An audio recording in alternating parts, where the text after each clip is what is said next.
Petroleum workers have been advised to scrutinize their contracts before signing, since some contracts may bar them from establishing workers' union or being part of labor unions with remuneration and safety concerns. The advice follows complaints by some Ghanaian petroleum workers of difficulties, including dismissals that come with labor unionization and activism within the oil and gas industry.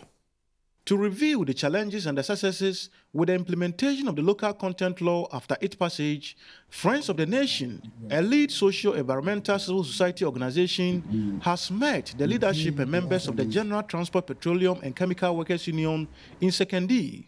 An official of the Petroleum Workers Union, as well as a worker who participated in the deliberations, expressed some experiences of workers despite the local content law. When you go to some of the companies, it is a different hospital for the expatriates. It is a different hospital to take care of the locals. That alone is even a segregation. At first, in my company, it was the same hospital that we were using both locals and expats. It got to some time, then they said, no, you're a local, go to some other hospital. The expats should get the high-end hospital. If we're looking at local content, the local content should include the salary package and every benefit that employees in this industry are supposed to get. I mean, it should be lumped together and be made part of the local content.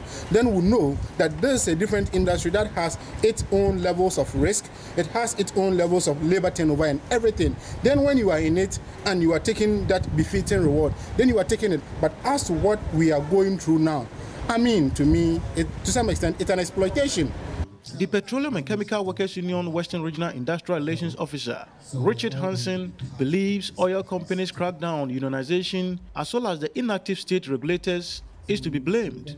Because they know that you have joined the union and the union will continue shielding you as a worker, they will then declare you redundant and re-engage you on a contract. And by so doing, they will put some fear in you that you cannot be part of the union, so that they can exploit you in the way and manner they wish to go about it. Solomon Kusi Ampofo of the Friends of the Nation, who led a discussion with the petroleum workers, says the solution would partly depend on addressing the limitations in the Labour Act to make it relevant in handling concerns with the local content law that affect workers' unionization and activism.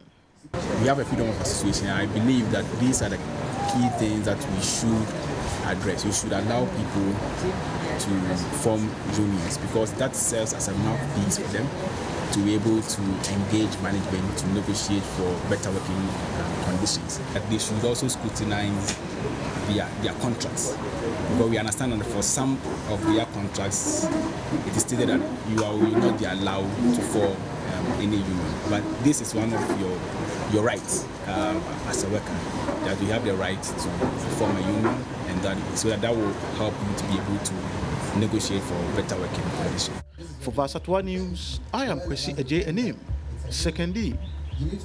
And from Sekondi back to